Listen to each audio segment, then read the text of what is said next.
ما نه مخکې دیان رورم خبرې وکړې که موږ وګورو نو دا تقریبا 9 کاله د تحریک انصاف هم دلته کې حکومت تېر شو او په هغې کې هغوی کم از کم مرزا ډېر یونین کونسل له توجه نه ده ورکړې. مرزا ډېر یونین کونسل کې څه داسې غټ پراجیکټ نه دي روړی، څه داسې غټه منصوبه نه ده روړې. کومې منصوبې چې موږ شروع کړې وې هغه هم بعضې سر ته ونه رسولې. په دغې حوالې سره تاسو پرې پخپله سوچ وکړئ.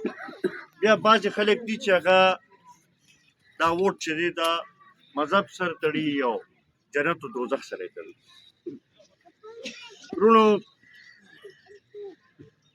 که په دې ووټ باندې جنت وي بیا خو ډېر کار اسان و، بیا خو نه د دې عبادتونو ضرورت و، نه د منځونو د روجو د دغه ضرورت و، او بس دا ووټ په مچولو او بس کار ټیک و، بیا خو بس جنت ته ډایرکټ په دې تاسو هم خفه یو، په دې موږ هم خفه یو، او په دې باندې عالمان صاحبان هم خفه یو چې جنت و دوزخ زموږ اعمالو سره تړلي او د هغې فیصله به الله تعالی کوي. نو په دغې حوالې سره که څوک ووټ سره دا دغه تړي نو دغې پروپاګنډو کې او دغې جذباتي خبرو کې به نه راځي.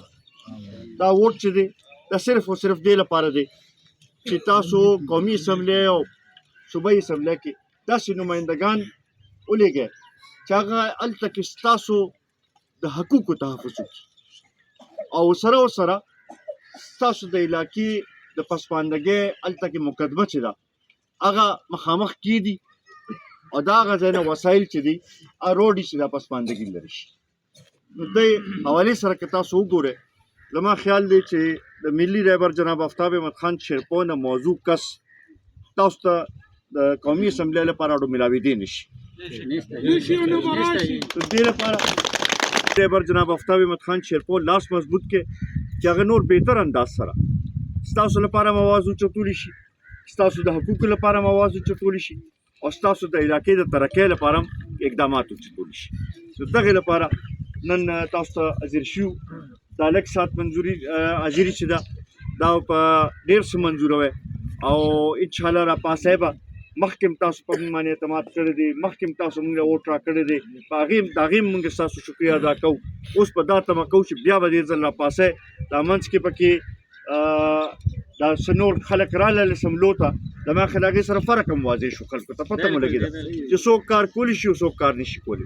نو دغه شیز چې دی دا به د کلي خلکو ته هم ایږدی، مشرانو ته هم کشرانو ته هم دا خبرې مخامخ ایږدی او انشاءالله یو ځای به د دې علاقې د ترقۍ د سوکالۍ لپاره یو ځای به جدوجهد کوو.